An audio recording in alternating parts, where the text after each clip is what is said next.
السلام عليكم محبي قناة دريبلاج. اليوم غادي نتكلموا على منتخب نبيل بها لأقل من 17 سنة لأنه منتخب نبيل بها ماشي منتخب المغربي.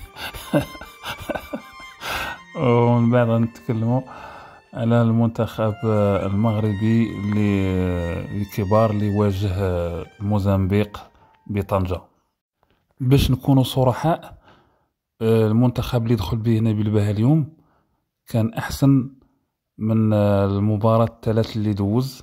لاحظنا بأنه وقف الند للند للمنتخب الأمريكي اللي صعد ب9 نقاط، يعني ماشي سهل باش تلعب معاه بداك المستوى. نبيل بها عنده الحظ اليوم أنه مر الدور الموالي، ولكن كانت تنقصه الجرأة. يعني الماتشات بحال هادو خاصهم جرأة أكبر، خاصهم يثقوا في ريوسهم مزيان، تعطاهم الثقة ويلعبوا بواحد الحرية واحد شوية في القدام. ويحاول نبيل بها أنه يوجد التوليفة الحقيقية اللي تدخل. راه مازال شوية ديال الارتجال، واحد شوية كيدخل بعض العناصر مزيانة، شوية كيدخل مع عناصر ناقصة، شوية يخرج المزيانين، شوية مازال الارتجال واحد شوية. واللي زاد صعب المباراة هو الحكم يعني ضعيف وضعيف جدا، وكان عنده واحد الخبث تحكيمي حقيقة. بيلانتي حيدها باينة، زائد أنه في بيلانتيات كان تيديرونجي الحارس بزاف مرات عديدة، وكيوقف حدا اللي كيبغي يسدد الكرة، يعني كاين ان ديرونجمون كبير. ولكن المهم اللي نقولوا هو مبروك علينا أبدا أننا دزنا الدور الموالي، ولكن خاص المدرب يخدم على راسو واحد شويه، يخدم على التوليفة المناسبة باش يدخل. الأصعب دابا هو اللي جاي، الماتش مع مالي ليس بالسهل.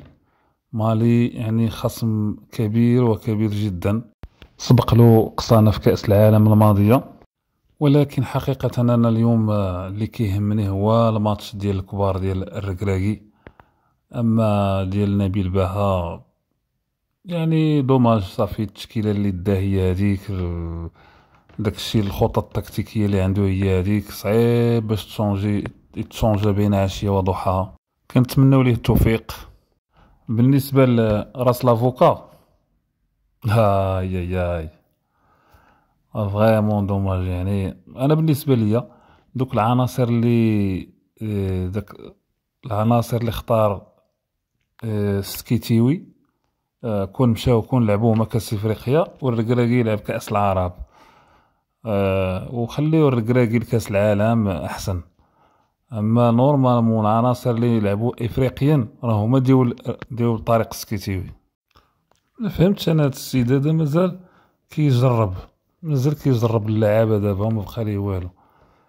كيبغي يجرب واحد اللاعب كيدخلو مع التشكيله العيانه باش يبان لك بانه هو عيان.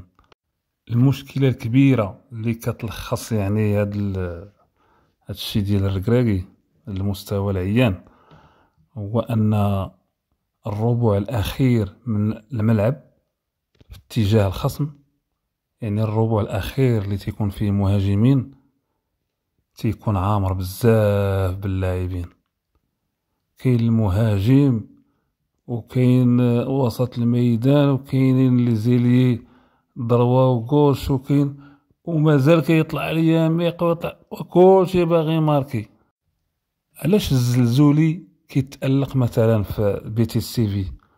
عرفتي المساحة اللي قدامه كي كتكون خاوية، ما يمكنش الزلزولي يهرب ويجري ويديبوردي وليسباس قدامه عامر. كل 2 خطوات تلقى لاعب ديال المغرب، كل 2 خطوات تلقى واحد. لا ماشي سي با صافي.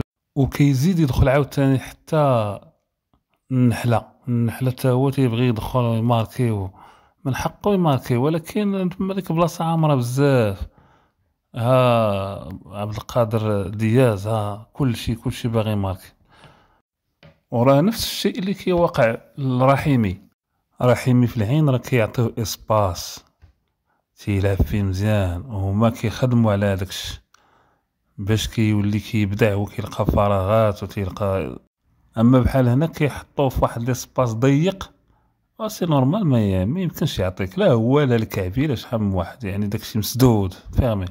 هو دابا راه جرب بزاف ديال اللعابة في اريير غوش، جرب الشيبي العماري مع شحال من واحد تما، ولكن في اخر المطاف ملي يجيو الماتشات ديال كاس افريقيا غادي يجيب مزراوي تما. دابا غير كيدوز بينا الوقت وصافي، وما هو التشكيله اللي فراسو شحال هادي 6 شهور ولا عام فراسو هي اللي غادي تكون ان شاء الله. حنا المهم كنتمناو حظ المنتخب المغربي. شكون قال يفاجئنا راس لافوكا؟ السلام عليكم ورحمه الله وبركاته.